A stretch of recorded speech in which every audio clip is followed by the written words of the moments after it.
Nah, nuwasil sabiqan atau qabla qalil, baru saja kita sudah masuk ke ini ya, bagian awal halaman 5, al-huruful hijaiyah, huruf-huruf hijaiyah. Kalau di kita namanya abjad, nama lainnya huruf al-mabani. Ini mabani. Yang kalau berdiri sendiri tidak bermakna dia. Pengertiannya ma yatarattabu minha al-kalimatu. Sesuatu apa-apa yang dengannya tersusun sebuah kata. Ya kan? Tapi nanti ada kebalikannya, namanya huruful ma'ani. Satu tok til gini, tapi dia memiliki makna kayak bi, li, ka, dan yang lain. Baik, itu terkait dengan huruf abjad. Sekarang kita masuk ke al-kalimatu wal jumlah. Al-kalimatu sudah saya tulis ya, maknanya adalah kata. Kalau al-jumlah maknanya adalah kalimat atau ibarat, argumen, narasi. Sudah ada? Bagus banget. Dibikin apa ini? Kolom-kolom. Al-kalimatu pengertiannya adalah ialah lafzun lahu makna, lafaz yang memiliki arti atau makna. Sebelahnya itu adalah contoh. Syekhun Muhammadun al-Qur'anu yaqra'u yusalli ala man. Syekhun ustaz atau orang yang berilmu atau orang yang ditetuakan, disepuhkan untuk penghormatan. Ya syekh berarti dia mungkin lebih tinggi umurnya, lebih berilmu atau punya kedudukan. Pak RT, Pak RW atau gurunya atau mungkin usianya udah sepuh gitu. Ya syekh. Di kita apa? Ya kakek. Muhammadun, nama orang Muhammadun. Al-Qur'anu, nama Al-Qur'an. Syekhun Muhammadun Al-Qur'anu, ini adalah bentuknya ya, bentuknya adalah kata benda. Yaqra'u, kata kerja yaitu membaca. Yusolli, kata kerja yaitu sholat. Ada di soal ujian kemarin. Sa'idah tusolli fi al-musalla. Sa'id yusolli fi al-musalla. Yang yaqra'u yusolli ini bentuknya kata kerja. Ala man, ala di atas, man siapa. Ini adalah huruf. Jadi yang namanya al-kalimah itu bisa berupa isim, kata benda, bisa berupa fi'il, kata kerja, bisa berupa huruf. Tapi di kitab ini Ustadz langsung membawakan contoh beliau, ya, langsung membawakan contohnya. Tidak dikasih penjelasan bagian dari isim, bagian dari fi'il, bagian dari huruf. Kenapa Ustadz? Memang sudah dirinci masing-masing. Ini maksudnya al-kalimah terdiri dari isim, fi'il, huruf.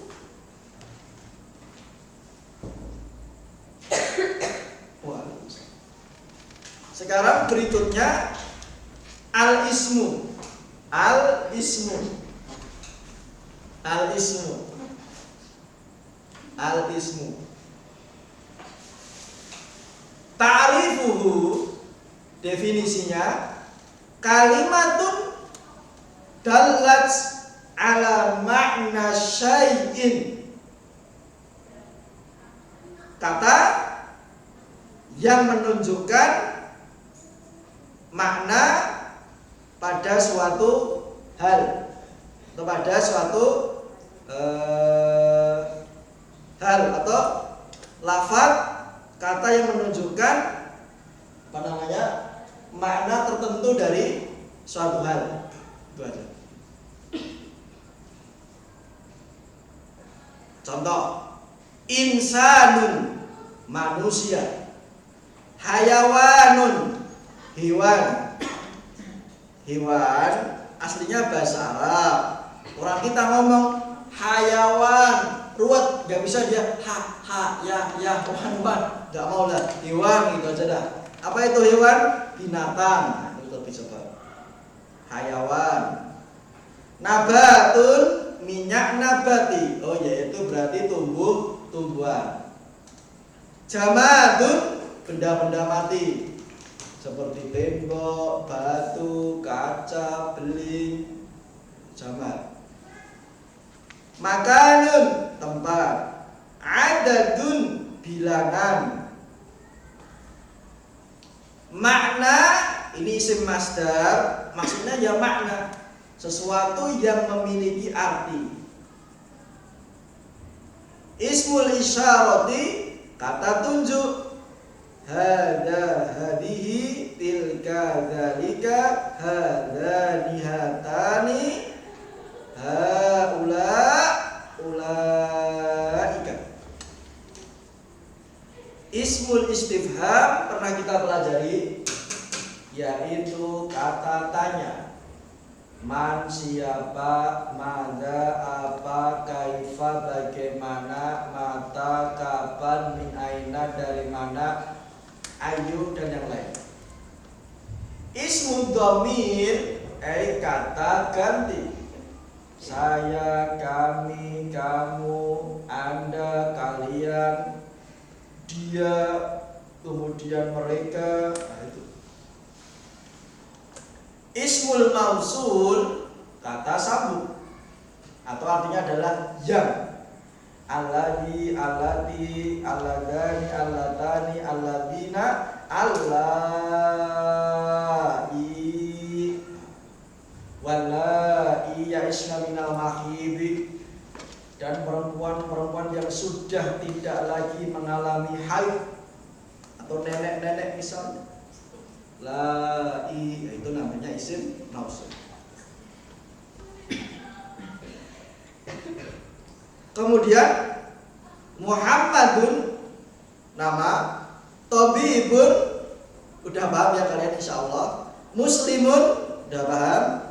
Nah, ini kesukaan saya. Ibilun, yaitu unta. Syajaratun, pohon. Kitabun, buku. Makkatun, nama kota. Wahidun, satu. Jihadun, jihad. Shadaqatun, bersedekah. Da'watun, dakwah, ajakan. Hada, ini. Mata, kapan? Aina, di mana?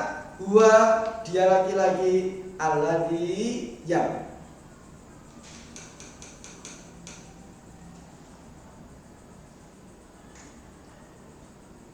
Berikutnya alamatul ismi, tanda-tanda isim. Ini ya agak vertikal. Alamatul ismi, tanda-tanda isim. Maksudnya bila kita membaca dalam bahasa Arab, baik di Al-Quran, Al-Hadis, kitab apapun dalam bahasa Arab, menemukan tanda-tanda seperti ini, bisa dipastikan, oh ini adalah isim. Nah, itu. Tanda yang pertama, al-khafdu au al-jarru, yang rendah atau yang dibaca j alias kasroh. Contoh, Bismillahirrahmanirrahim. Bi di sini tanda dari al-khafdu atau al-jarru. Contoh berikutnya, ilal masjidi. Kita dilarang mengucapkan ilal masjidu, apalagi ilal masjidah. tapi yang betul ilal masjidi. Berarti al masjid itu isim. Kenapa? Ada tandanya al-khafdu al-jarru. Bismillah, ismillah juga isim. Kenapa? Itu ada tandanya bi. Begitu pula dengan ar-Rahman ar-Rahim. Tanda yang kedua, at-tanwinu, fasilah nuqtah al. Tanda yang kedua terkait dengannya sesuatu bisa disebut dengan isim adalah berupa tanwin atau al. Contohnya mukminun, ta'atun, ketaatan, jihadin, perjuangan, perlawanan, jihad. Ar-rasulu, utusan. Al-islamu, agama kita. Al-yaumu, hari itu atau hari ini. Jadi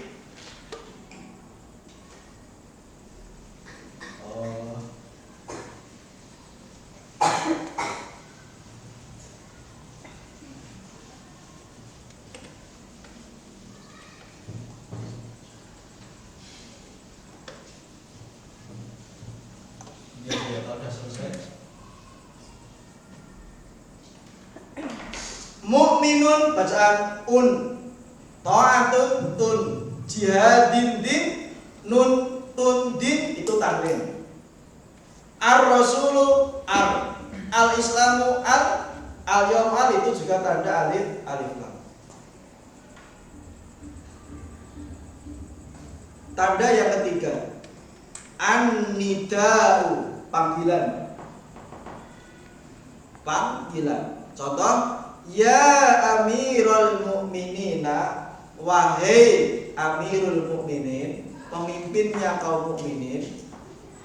Jadi kalau di sini an-nida yang ini. An-nida yang ini ya. Yang ini. Ya amirul mu'minina. Ini ya. Berarti ini apa? Isim. Karena ada nidanya.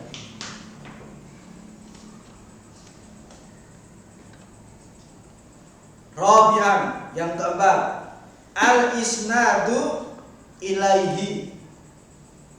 Maknanya sesuatu yang disandarkan kepadanya. Sandar menyandarkan.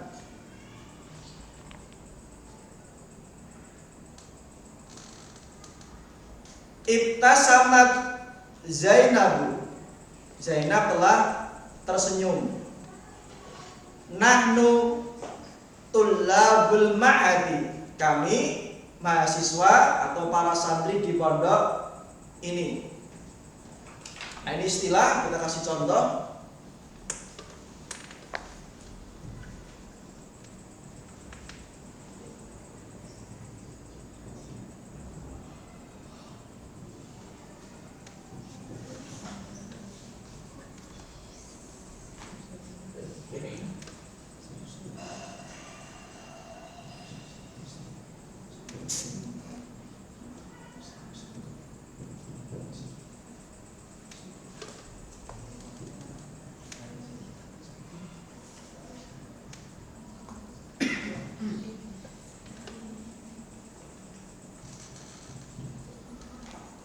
Ini ya, sesuatu yang disandarkan kepadanya. Berarti apa? Ini. Zainab disandarkan kepada fi'il. Kemudian nahnu disandarkan kepada ini. Nanti bahasanya ini apa? Pelaku atau fa'il. Tapi nanti ya, biar tidak bingung. Tapi ini namanya mubtada yang mengawali sebuah kata. Ya, ini disandarkan kepada ini ini. Sesuatu yang disadarkan. Jadi yang isim bisa inna sama nahnu juga.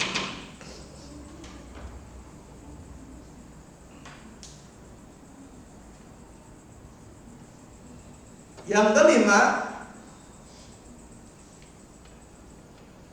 al-idhafatu, mirip penyandaran atau yang dinisbatkan. Rasulullahi, utusan Allah. Rabbil alamina, Rabb Tuhan semesta alam. Maliki yaumiddini, yang menguasai, yang merajai hari pembalasan. Al-idhafah ini pernah kita sampaikan dulu di pelajaran luar.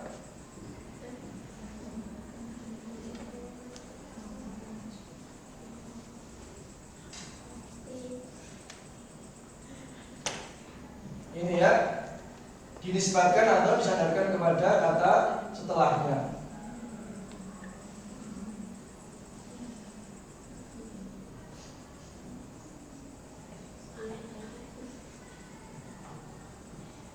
Ini juga Rob Tuhan disandarkan kepada al-alamin. Maliki, boleh Maliki juga tidak berpengaruh, ini cuma kita belajar tandanya aja. Maliki yaumiddin. Malik disandarkan kepada yaumiddin. Ada seperti ini, saling menyandarkan, saling menisbatkan, maka bisa diketahui oh ini pasti isim. Itu ya. Jadi ada 5 tanda isim. Yang pertama al-jar, huruf jar. Yang kedua at-tanwinu dan al, bisa berupa tanwin, terserah, bisa dhamma tanwin ke, fathah tanwin ke, ataupun kasroh tanwin, atau juga al, terserah, alif lam syamsiyah atau al qamariyah, intinya ada alnya. Yang ketiga an-nida, ya ayyuha, ya ayyatuha. Yang keempat al-isnad, seperti ini, sehingga disandarkan kepada iktasama, nahnu disandarkan kepada tulabu al-mahdi. Tanda yang kelima al-idhafah, mirip, cuma dia satu paket dia. Rasulullahi Rabbil alamina maliki yaumiddin. Kalau kita menemukan dalam teks naskah bacaan seperti ini, kemudian tadi jar khafat tanwin, bisa kita pastikan itu adalah isim, bukan fi'il, apalagi bukan al-hal. Sudah ya yang pertama ya. Kemudian yang kedua,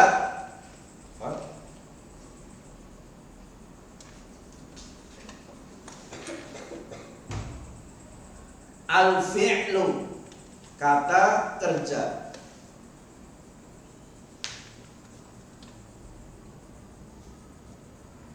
Pengertiannya, kalimatun dallat ala amalin murtabitan bizamani al-madi awil hadir awil mustaqbal. Kalimatun, kata, dalat ala amalin, yang menunjukkan suatu pekerjaan, perbuatan atau aktivitas, murtabiton, yang terikat, bizamani, dengan zaman atau waktu, al-madi, baik itu waktu lampau telah berlalu, al-hadir, ataupun yang sekarang, awil mustaqbal, atau yang akan datang. Contohnya Darosa yadrusu udrus. Darosa telah belajar, yadrusu sedang belajar, udrus belajarlah. Nanti juga kalau sudah selesai jelaskan di sini. Mudah-mudahan waktunya ini masih muda ya, karena ini masih bagian-bagian depan.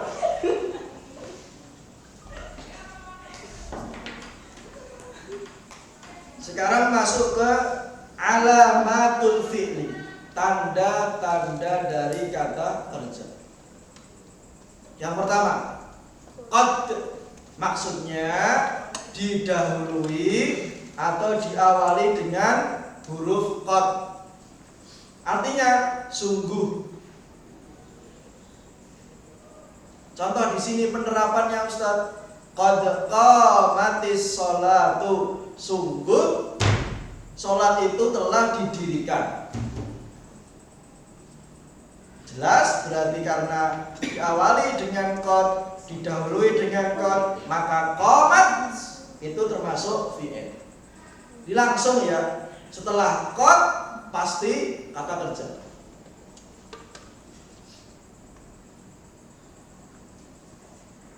Tanda yang kedua, sin atau sa atau saufa. Ini sama, ada kemiripan. Kalau sa menunjukkan nanti akan, tapi tidak terlalu jauh, tidak ada pemisah zaman. Tapi kalau saufa dipisah dengan zaman yang sangat-sangat lama. Misalnya zaman di dunia dengan di akhirat. Saufa ta'lamun. Kalau sa ya nanti akan. Contoh penerapannya, sanadkhulul jannata insyaallah. Ya, silakan. Nanti kita akan masuk surga insyaallah dengan izin Allah. Berarti ini apa? Doa, harapan. Jadi langsung setelah qad itu berarti dia fi'il, setelah sa ataupun saufa berarti dia apa? Fi'il.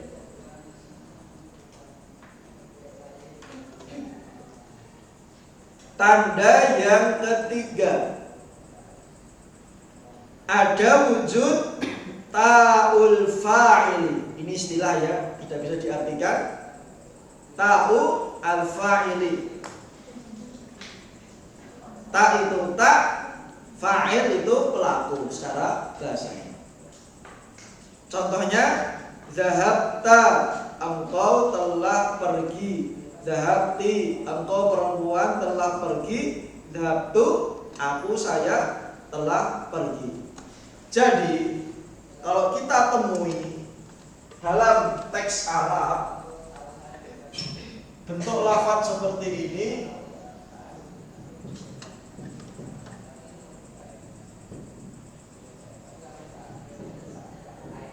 atau seperti ini,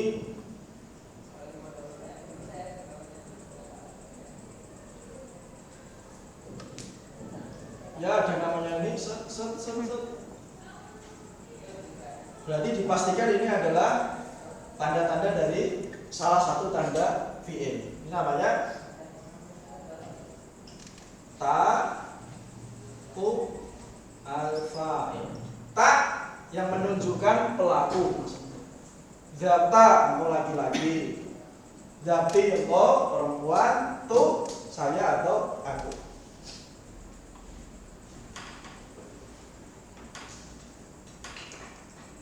Tanda yang keempat, ta'ut ta'nisi as-sakinah. Ta yang menunjukkan pelakunya itu perempuan, as-sakinah yang disukunkan. Contoh penerapannya, khalaqat atau khuliqat, rafa'at, nasabat atau nusibat. Maka jika kita menemui lafaz dalam bahasa Arab seperti ini,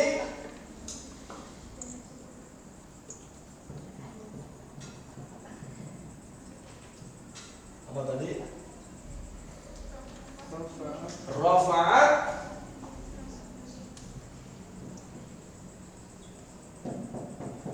atau nasabat atau nusibah sama aja ya. Ini dibaca hulika juga tidak masalah.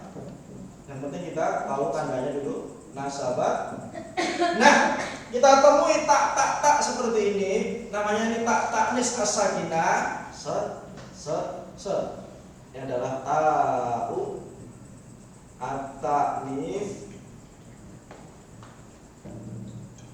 as-sakinah. Bisa kita pastikan ini adalah kata kerja. Khalaqat yang telah menciptakan, khuliqat yang telah diciptakan, rafa'at yang telah mengangkat, nasabat yang telah menyandarkan, atau nusibat yang telah disandarkan. Tapi intinya kita tahu dulu ini. Begitu pula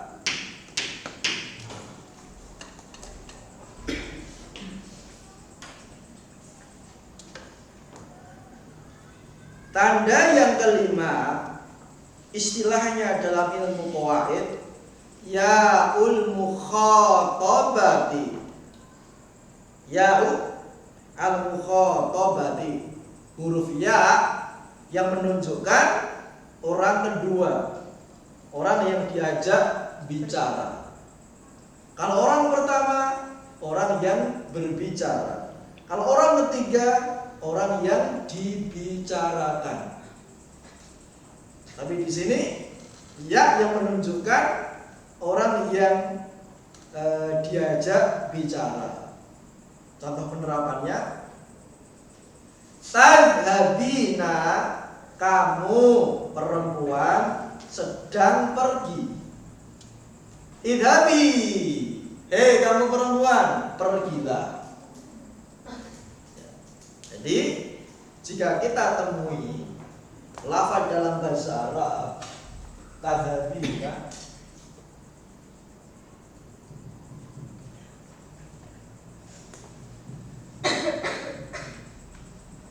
idhabi, ada tanda ini ya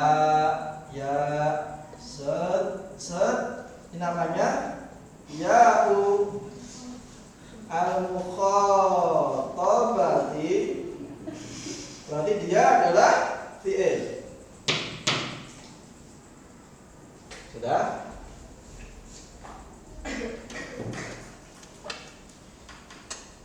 Tanda terakhir keenam dari tanda-tanda fi'il, nunut taukidi.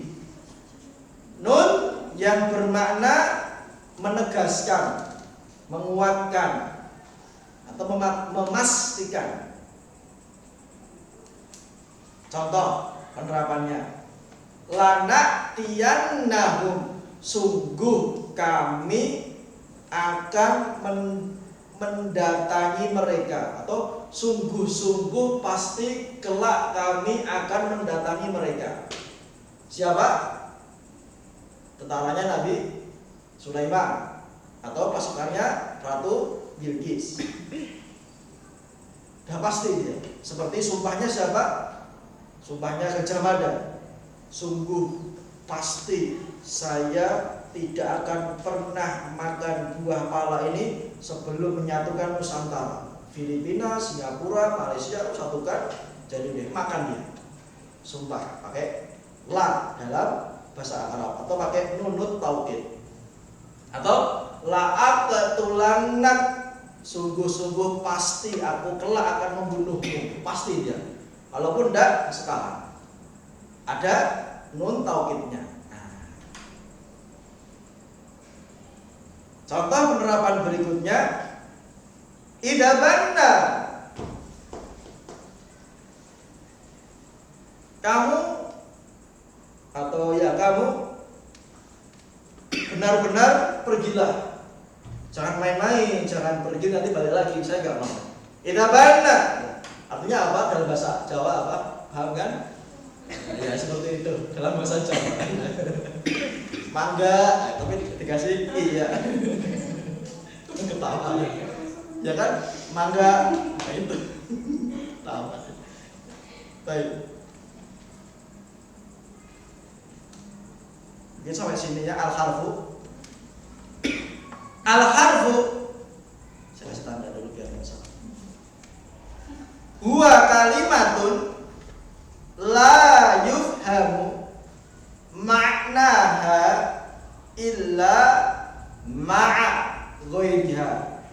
Huruf dalam qawaid pengertiannya adalah kata yang tidak bisa dipahami maknanya kecuali dia bersanding bersama kata yang lain. Maksudnya kalau dia berdiri sendiri terkadang maknanya apa? Maknanya masih rancu, tidak bisa dipahami. Tapi terkadang bisa. Contohnya min dari man siapa, fi di dalam, au atau ala di atas, lam tidak. Lam tidak. Saya tulis dulu ya, Senin.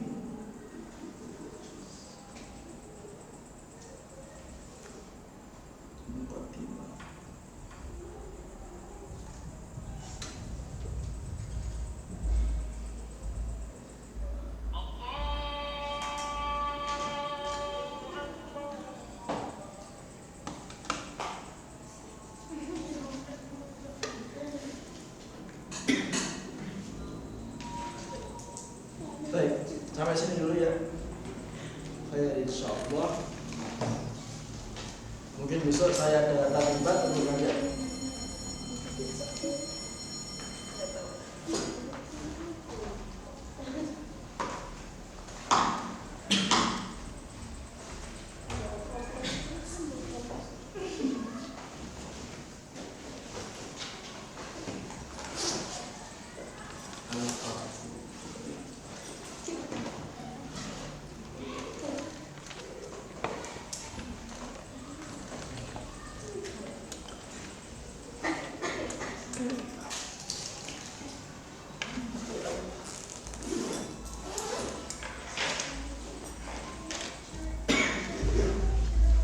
Baik, kita akhiri dengan doa kafaratul majlis. Subhanallah.